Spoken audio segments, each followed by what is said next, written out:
tal, mi gente de FJ Decision Point? Bueno, en este episodio de hoy vamos a hablar con el panita Ronald Rivera. Ronald Rivera es un filósofo y teólogo venezolano, quien vive en las Islas Canarias, España.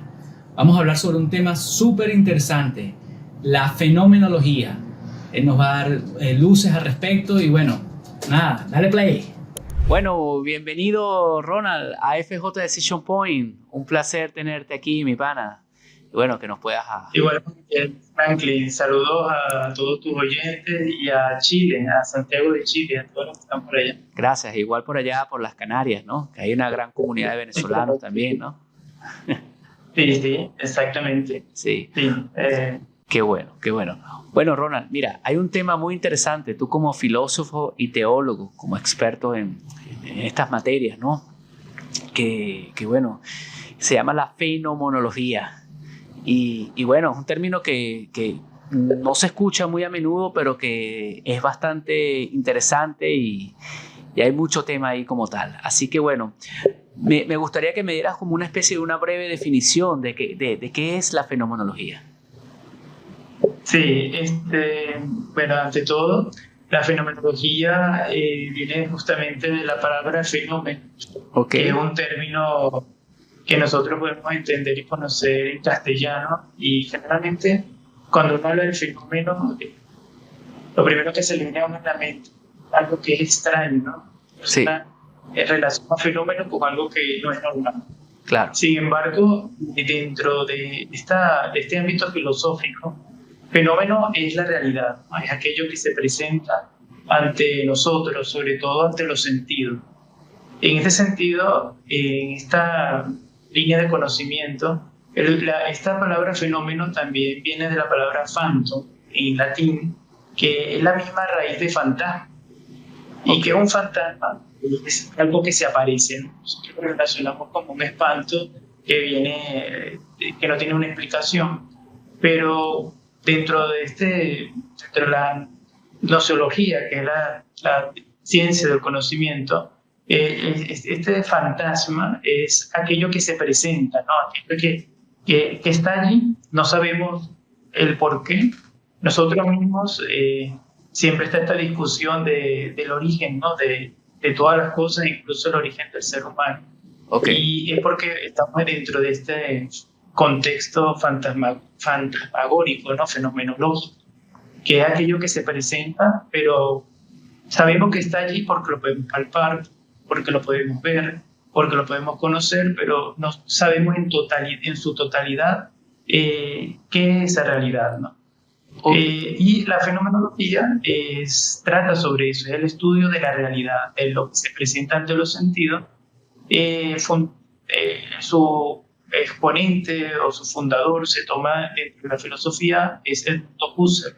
ok, Husserl es filósofo que bebe mucho de la época del existencialismo y bebe mucho de Kant, ¿no? De Immanuel Kant, que es el filósofo que abre la filosofía contemporánea y de alguna manera reconcilia lo que es el idealismo y el empirismo, que son dos conceptos que también pueden confundir porque no es usual usarlo. ok, Pero básicamente, en palabras sencillas, hay una reconciliación entre la razón y la experiencia, ¿no? La razón es el idealismo y lo empírico es aquello que es experiencial, que se puede conocer a través de la experiencia. Esto siempre ha estado separado dentro del conocimiento y Emmanuel Kant hace un esfuerzo de unirlo y de allí surge toda la filosofía contemporánea, incluyendo la fenomenología de Husserl, que estudia esta realidad y tiene unas características particulares, ¿no? ok. Una pregunta. Tengo entendido que esto surge también de una reacción al auge del positivismo, ¿o me equivoco? Sí, para poderlo comprender, vamos a definir qué es positivismo, ¿no? Y ver por qué surge esta contradicción o respuesta de parte de Husserl. El positivismo es aquello que dice que todo lo que existe es porque la ciencia lo ha comprobado o la ciencia lo dice. No tiene una apertura a lo trascendental, que ya es bastante grave dentro del conocimiento, ni tiene una apertura a aquello que no sea comprobable. Bien. Básicamente, el positivismo es un cientifismo o un término absoluto dentro de la ciencia, donde si no es comprobado en un laboratorio, simplemente tiene que dudarse. Ok. Aquí hay un problema muy grave. Estamos entregando nuestro criterio y nuestro pensamiento crítico o nuestra capacidad de interpretación a simplemente a un laboratorio o confiarnos ciegamente de los científicos. Y el problema acá que se presenta es que entonces anula a lo que es el ser humano en sí, porque el ser humano no es solamente razón, sino también es sentimiento, es psique, es espíritu. Entonces ya aquí se ve una parte limitada, fraccionada de lo que sería el ser humano. Claro. Husserl dice precisamente que aquí lo importante de la realidad, que es el fenómeno, el fantasma que comentaba al principio, lo importante no es si es comprobable cuantitativamente, científicamente, sino la importancia o el centro, el núcleo, es la intencionalidad que la persona se acerca a ese objeto o a esa realidad. ¿En qué sentido? A mí no me importa saber mucho de que si el vaso de agua científicamente se comprueba de que es un vaso de agua y no de otra cosa. Para mí lo importante va a ser que yo voy a interpretar o voy a tener la intención ante ese vaso de agua como un elemento necesario para yo vivir, para yo calmar la sed, para yo poder mantenerme hidratado. Esa experiencia y esa necesidad de la intencionalidad humana es lo que va a formar la realidad. Por tanto, la realidad ya no va a ser vista desde un punto de vista objetivo absoluto de la ciencia, sino según la intención que nosotros como seres humanos nos acercamos a ese objeto o a esa realidad. Es como un mundo visible o sensorial. Sí, vamos a decir que aquí la parte experiencial tiene un factor importante, ¿no?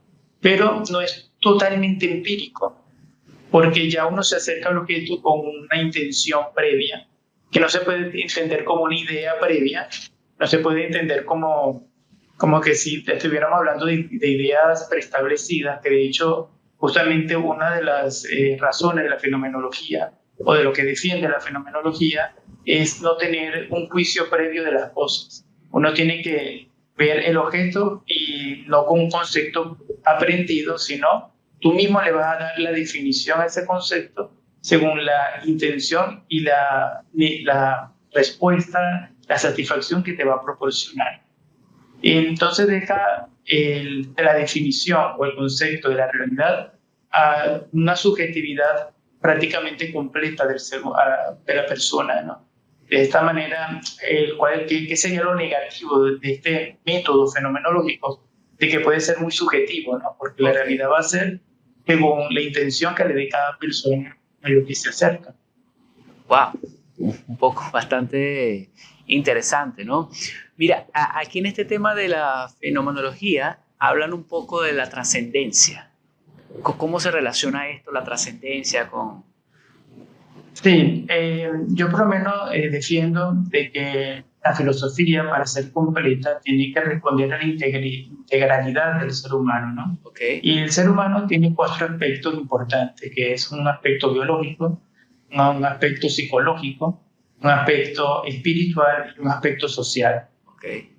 Últimamente se le ha unido el aspecto económico, porque no solamente es social, es biológico, mental y espiritual, sino desde un principio está vinculado a un intercambio, ¿no? de necesidades, ¿no? De transacciones. Entonces, por tanto, también la economía ya entra dentro de una estructura humana. Claro. Y la filosofía tiene que responder a ello. Si nos quedamos solamente con uno de los elementos, sea el biológico o el psicológico, y dejamos, por ejemplo, el espiritual, que sería lo trascendental, aparte, o lo metafísico en términos filosóficos, estaríamos simplemente vaciando el conocimiento y conocimiento vaciado en una mentira, ¿no?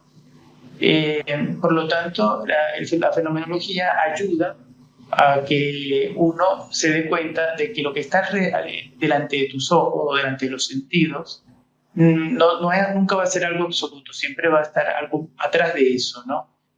Si es verdad que la fenomenología pura, como tal, no llega a plantearse una trascendentalidad. Para ello hace falta otra persona, filósofa, que beben de la fenomenología, pero le han dado como un plus, ¿no? Como un paso más allá. Que eran como alumnos. El caso de... ¿Cómo? Eran sus alumnos, ¿no? Sí, exacto. Primero Edith Stein, que es una doctora de la Iglesia, bueno, prácticamente nosotros la tomamos como doctora de la Iglesia, aunque creo que ahora mismo no lo es oficialmente, pero sí es santa. Y ella era judía, era secretaria de Husserl, fundador de la fenomenología, era su secretaria, era judía. Ella se convierte al catolicismo, se hace carmelita descalza, pero por ser judía mueren en un campo de concentración en Auschwitz. Pero sin embargo tuvo una vida filosófica a nivel académica muy prolífera. Y ella, dentro de la fenomenología, es la que le da el paso trascendental a ese método, ¿no? Ella, aunque se desliga de su maestro que es Husserl, mantiene el método fenomenológico y lo que hace es hablar sobre la empatía. Y ella va a decir que la empatía es el puente del conocimiento para uno poder trascender, porque tú cuando reconoces ya al otro, a la persona que no soy yo, sino que está delante de mí, esa empatía, ese va a ser el puente en la cual va a permitir la trascendencia. Porque si trascender es precisamente salir de sí mismo, para poder tener la capacidad de reconocer algo desde fuera de ti.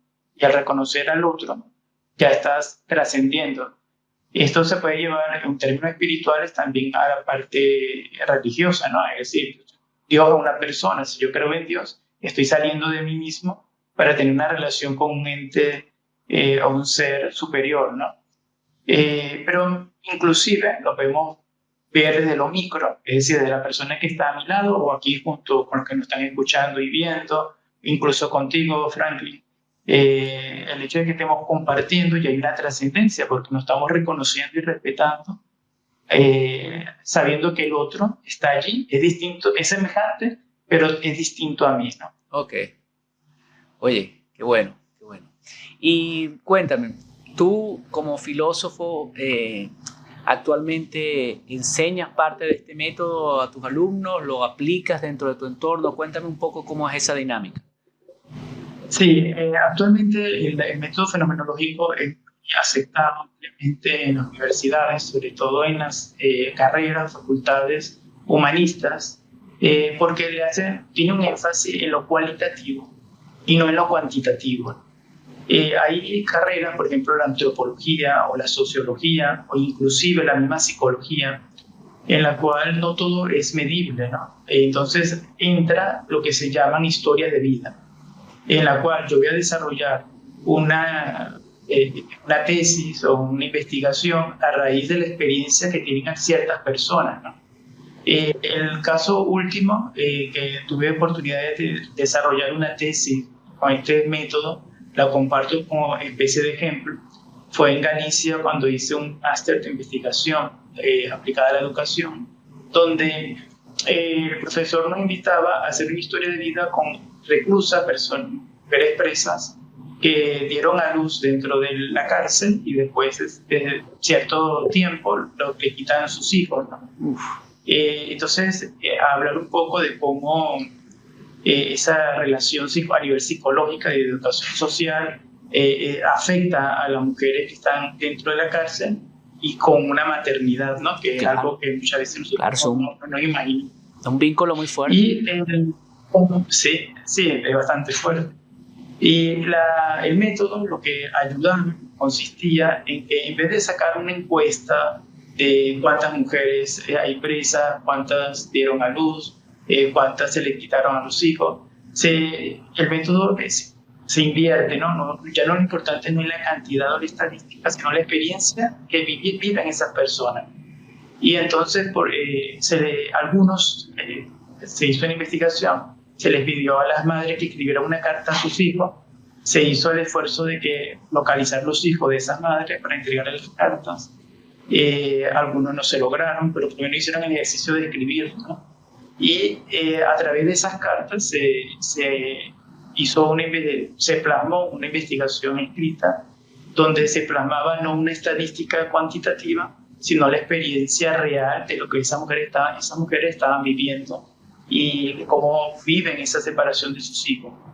Entonces, este es un método humano totalmente, ¿no? Okay. Es un método que intenta a ver a las personas no como un individuo, en el sentido de número o de cosa, sino de verlo como una persona, en la cual tú vas a entrevistar, vas a intentar palpar su realidad. Y hay una serie de test o de encuestas o cuestionarios en la cual tú puedes aplicar y vas a ir desarrollando eso, y con la ayuda de un tutor vas a ir aplicando ese método dentro de una tesis, ¿no? En este caso, como también se puede aplicar en la vida diaria. Nosotros, ¿cuántas veces nos quedamos nada más con el titular de una noticia, ¿no?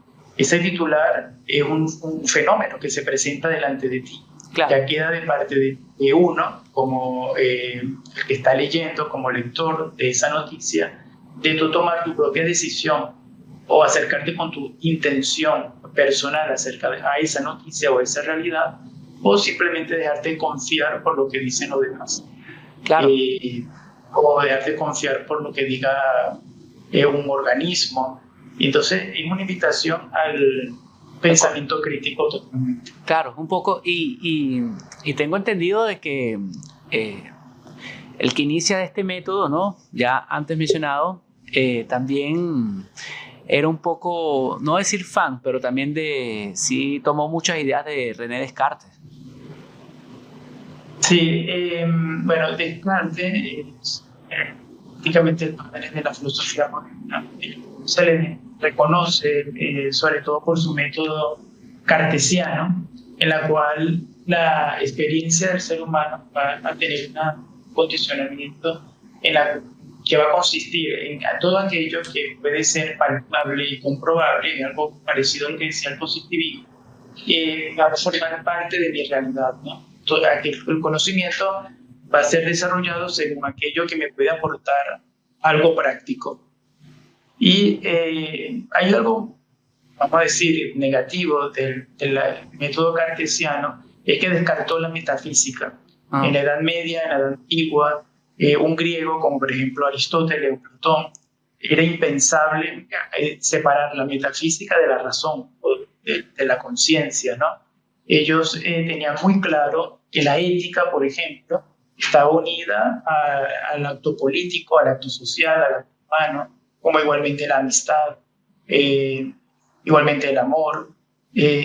Para ellos no había una separación entre lo metafísico y el conocimiento. A través del método cartesiano se hace esa incisión, ¿no? Donde la metafísica comienza a verse como de segundo nivel, de segundo plano, que no vale mucho, y se va a posicionar justamente el conocimiento cuantitativo, ¿no? Sea por la razón o sea por la experiencia, pero descartando lo que se puede acceder a través de la contemplación, que es algo que se está queriendo rescatar ahora, y que en eso la fenomenología ha ayudado mucho, en la cual yo me acerco al objeto o a la realidad, ya no desde el punto de vista de buscarlo, meter en un laboratorio, sino también comprender que yo puedo acceder al ser o al sentido de esa realidad desde la contemplación. Y la contemplación sana, la contemplación te reorganiza los pensamientos. Y esto cada uno de nosotros lo hemos vivido cuando estamos muy abrumados de problemas. Uno va para un paisaje de la naturaleza como un acantilado, el mar, un bosque, y eso te da serenidad, te da paz.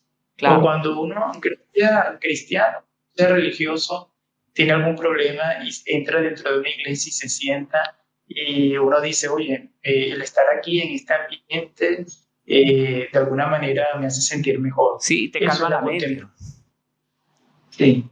Y este es Exacto. un método también que se puede decir que la fenomenología ha ayudado a rescatar y que el positivismo y el método cartesiano de alguna manera habían desestimado.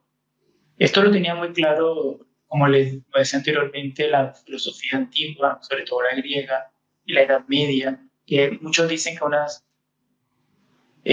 momento, una época oscura, pero la realidad es que no fue así, porque si nos damos cuenta de las grandes catedrales europeas, fueron hechas en la Edad Media, ¿no? Uno entra a cualquier catedral, por ejemplo, Santiago de Compostela, por decir un ejemplo, que es una que he podido conocer porque vivía cerca, uno se da cuenta de que, o si fuera realmente una época tan oscura, no fueran sido capaces de plasmar esa belleza dentro de la arquitectura, ¿no? Y eso es gracias a un método que dije anteriormente, que es la contemplación. La contemplación es bueno poderla desarrollar como método incluso investigativo. Muy, muy de Aristóteles, ¿no? La contemplación. Aristóteles ayuda muchísimo a comprender esta unión, de hecho tiene en todas sus obras esa apertura a lo que es el nous, el alma, ¿no? Que es un término griego que muchas veces nosotros, por prejuicios precisamente, a veces escuchamos de alma, escuchamos de trascendencia, de espíritu y lo descartamos porque decimos, suena como a superstición, Claro, pero es todo lo contrario, es todo lo contrario. Cada vez nos damos cuenta que cuando unimos el conocimiento y la razón con la creencia, con la fe, abierto a los valores, el mundo, no solamente el mundo, empezando por nuestro mundo interior, es mejor y cambia. claro. Es así. Ronald, danos una conclusión aquí, tú como experto en este método, al equipo de FJ Decision Point y a todos los que te están viendo. Bien, bueno, ante todo, aprovecho esta oportunidad para agradecerte, Franklin, por la oportunidad que me das de poder grabar este encuentro y sobre todo quiero dedicarle mis palabras especialmente al Chile, ¿no? Que es donde estás ahora presente. Gracias. Agradecer a ese país, como muchos, donde han recibido a tantos venezolanos también, ¿no? Y que se han enriquecido por el conocimiento de todo lo que salieron y ahora hacen vida en distintos países. Y mi mayor consejo o conclusión es que nosotros precisamente rescatemos de la fenomenología dos cosas. Una, el pensamiento crítico, que nosotros mismos seamos capaces de tener nuestro propio diccionario, que no es porque esto me digan que silla tiene que ser silla para mí. Es bueno que nosotros como un ejercicio mental podamos construir nuestro propio diccionario de la vida y qué interpretación nosotros le damos a la realidad que se presenta ante nosotros. Okay. No porque la hayamos escogido, no porque la hayamos creado, sino porque se presenta sola. Eh, no olvidar un poco los preconceptos o los nuevos conceptos que nos quieren imponer. Y segundo, rescatar la trascendencia, que es un término que has traído a la entrevista y me parece que es esencial, porque trascender es salir de uno mismo. Y cuando uno sale de uno mismo, uno consigue la plena felicidad, porque el egoísmo, el hecho de encerrarse, de aislarse, de poner murallas, de cada vez esa interiorización negativa, de no apertura, lo que hace es secar el alma, ¿no? Secar Claro, la parte biológica inclusive. Entonces, la trascendencia nos invita a una vida más sana, sería la apertura a todo lo nuevo, a la apertura al otro, al darse. A, eh, nosotros que hemos venido por situaciones tan adversas, todos conocemos, sabemos que no es lo mismo comerse una arepa escondido solo cuando uno la comparte con el que la necesita, ¿no? claro. Eso es trascender, eso es la trascendencia. Cuando tú eres capaz de compartir tu pan, tu arepa, tu comida con aquel que no tiene. Y lo contrario es simplemente, justamente lo contrario. Es enfermedad, es egoísmo, es Soberbia. un vaciamiento de nuestra propia, de nuestro propio bienestar. Es así. No, mira, el placer es mío, Ronald, de tenerte aquí, de que tú nos des esta clase, de que este mensaje será visto y llegará a personas que lo puedan interpretar, que lo puedan analizar y que lo hagan parte de su vida. Eso es parte del propósito de FJ Decision Point. Así que estas luces, de verdad que son de mucho provecho y te agradezco mucho el tiempo y la dedicación de estar aquí con nosotros. Espero que próximamente nos volvamos a ver para tocar otros temas también que son muy interesantes, tú como filósofo y como estudioso de la teología, sobre todo en este tema entre la Edad Media, estas cosas que son súper interesantes, bueno, que a mí me enganchan, ¿no? Entonces, y espero que, bueno, que tú nos puedas ilustrar un poco al respecto. Así que, bueno, Ronald, gracias. Cuando quieran y gracias a ustedes nuevamente. Gracias. Y bueno, saludos a toda la comunidad en España, en las Canarias, que bueno, hay muchísimos venezolanos. Y hoy nos enteramos que viene el Papa León XIV, posiblemente en el mes de junio, aquí a Canarias, a Tenerife. Ah, mira, qué bueno. Bueno, mucho éxito y muchas bendiciones, Ronald. Que estés muy bien. Gracias. Saludos. Saludos.